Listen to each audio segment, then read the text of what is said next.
Well,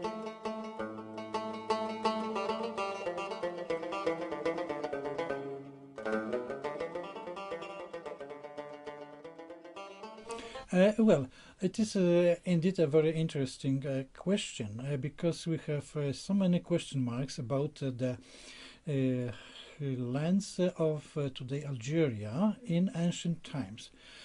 First of all, usually it is admitted that the Berber population settled down in north-western Africa about 3,000 years before the Christian era.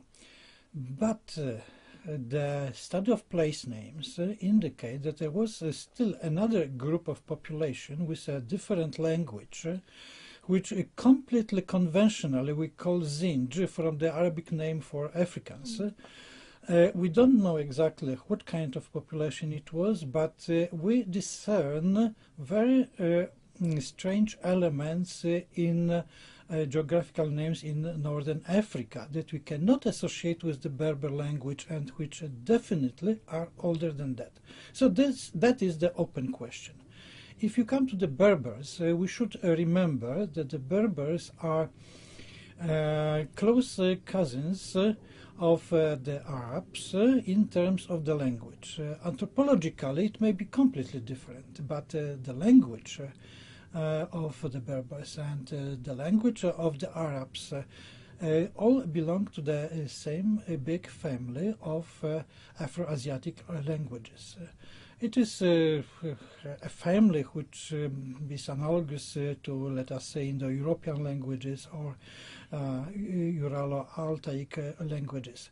It is a quite huge family. However, the origin is undoubtedly the same, and we cannot say in this moment when the division actually took place and in which area it was.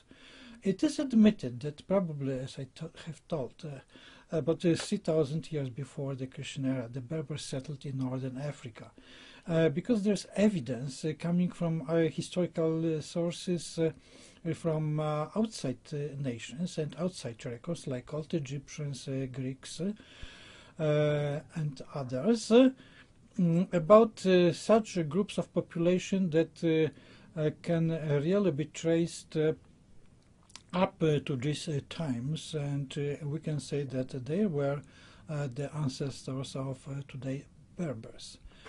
However, it is still unclear what were the waves of emigration and what were the ways of emigration of the Berber population, which most probably came from the Middle East.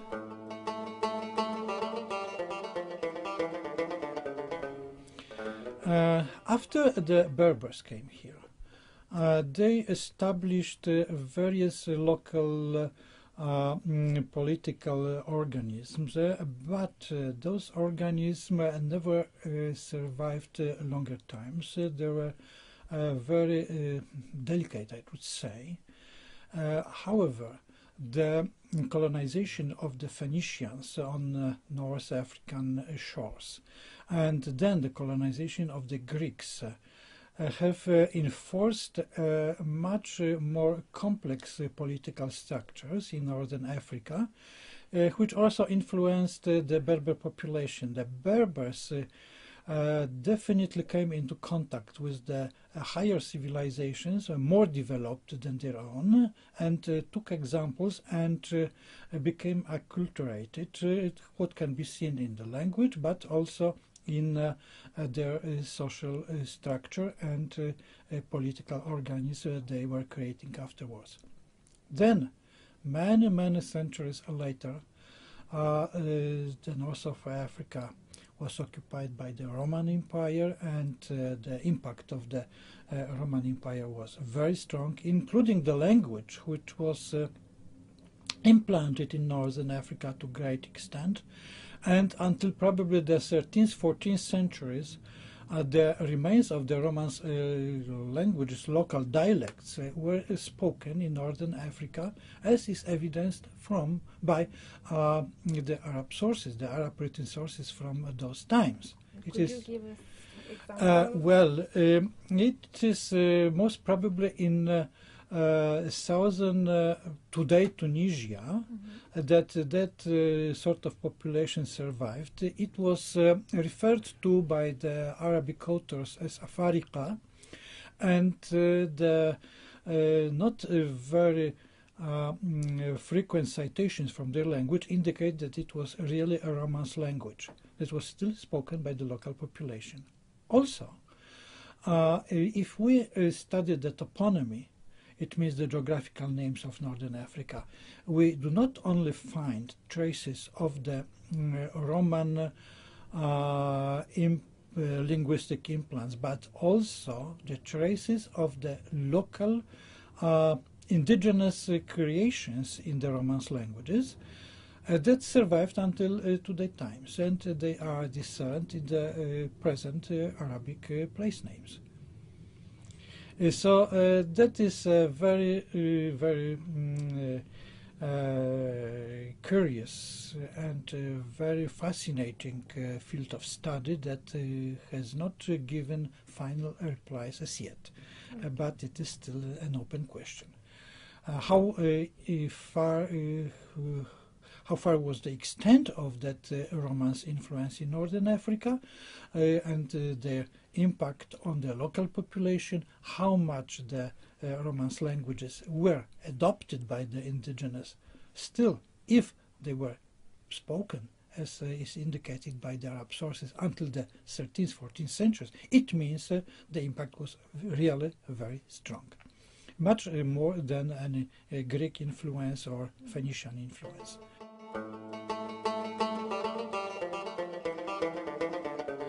Then, in the 7th, 8th century, we have a vague of other invaders. It is the Arabs, which completely changed the ethnic situation, but not immediately. First, the Arabs came and incorporated what we call Al-Maghrib now, it means the northwestern part of Africa, into the Caliphate, into the Arab Empire, but the ethnic impact was not very strong. What was the first influence? It was a religion that they brought with them. It was Islam, which survives until today, but the Berbers as such were fighting very strongly against the Arab population, and they felt really oppressed and exterminated by the Arabs. That gave field to many Berber uprisings, to various creations, political organisms that were created in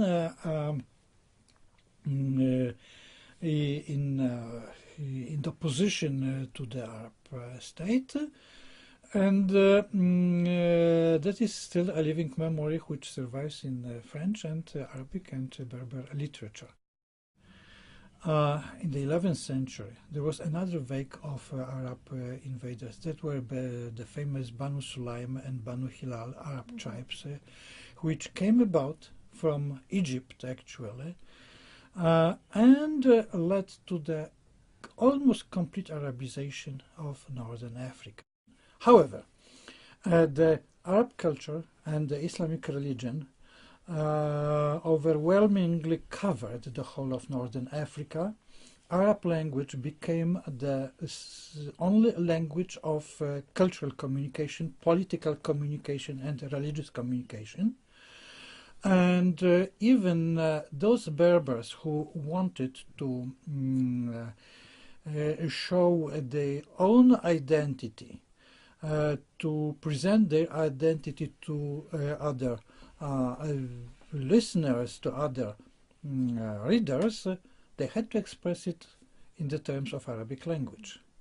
So the Arab literature, Arab writing of Northern Africa is not only an Arab creation, it is a creation of both the Arabs and the Berbers alike, who really lived as one ethnic conglomerate for many centuries. Both these ethnic components were occupying the Iberian Peninsula, what is Spain and Portugal now. And not always they were really mixing. We know very well about the conflicts between the Berbers and the Arabs in Al-Andalus. And that situation survives until today. The question is still open and politically unsolved. Then,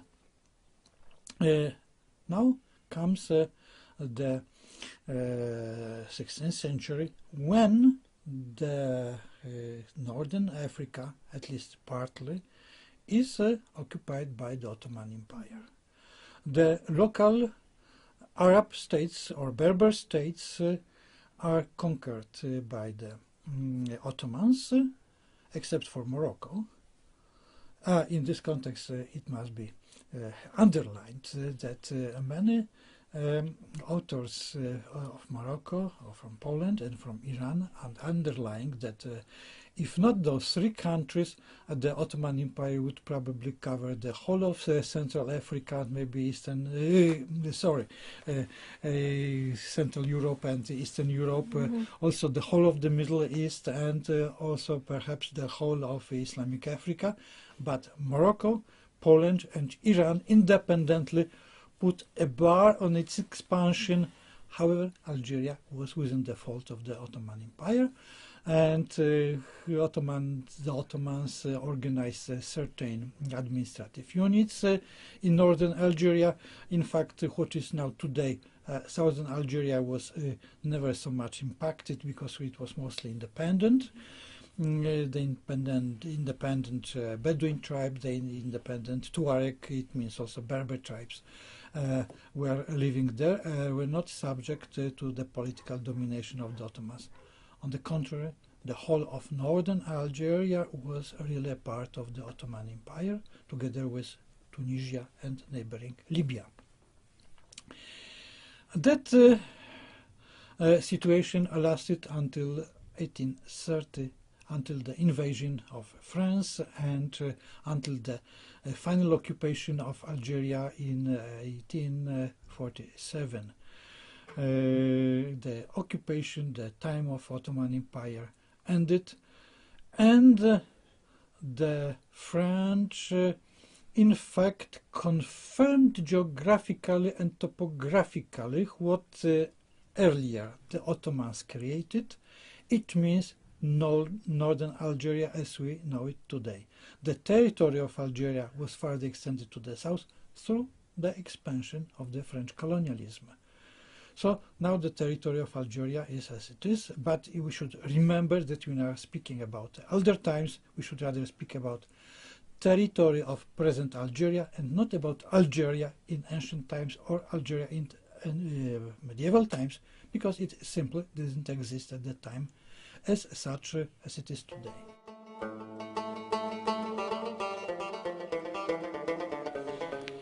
Now the Algerian population is of definitely mixed origin. It is in a majority Arab-speaking, but even those Arab-speaking tribes and sectors of population are mostly very strongly anthropologically mixed with the earlier Berber population. We cannot really speak about any pure Berbers or pure Arabs in Algeria. Those tribes, those people really intermingled over the centuries, and it can be proved by anthropological searches, by historical documents, by whatever. The Berber and the Arab population in Algeria are in fact inseparable, but how their coexistence will look like in the future is still the open political question.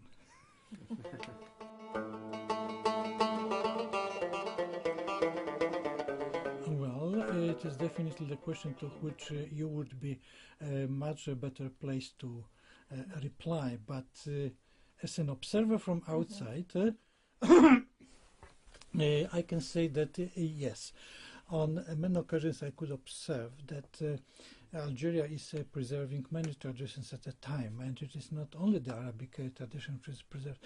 The Algerians, I could see on many occasions, are very proud of the traditions of the Roman, Byzantine, Phoenician culture. They like to speak about it, they like to refer to it. And the Berber tradition is still alive. People are still living in the areas when the language, the Berber language, is almost exclusively spoken. And even if you travel around the country, you will see in how many places the Berber names still exist, even if the local population doesn't speak Arabic at all. Just the example, everyone knows the city of Tilimsan, but even if you ask people in Algeria what does it mean, most of them will not tell you. It is the sources in Berber language, but it is a historical word, and you must go deep into history of the language and into history of the written documents to know it and to understand it. That sort of names occur in many places in Algeria where Berber language is not spoken anymore, but it testifies of the rich and old culture. The same, for example, with Qusantina, which is the Arabic realization, phonetical realization of the earlier name, Roman name, Constantina, and many other examples like that that are very frequent. The heritage of ancient cultures is still within the Algerian minds and Algerian everyday life. Messieurs, dames, vos excellences, spectateurs, étudiants, je suis heureux de vous adresser à cette occasion et je regrette beaucoup de ne pouvoir pas participer dans votre réunion, mais je pense qu'il y a encore une autre occasion que nous nous voyons ensemble une autre fois dans le futur. السادة والسيدات، شكرا جزيلا على هذه الفرصة وأشكركم على حضوركم لهذه المحاضرة، وأتمنى أن أراكم مرة ثانية في أي مكان ما. شكرا جزيلا، السلام عليكم.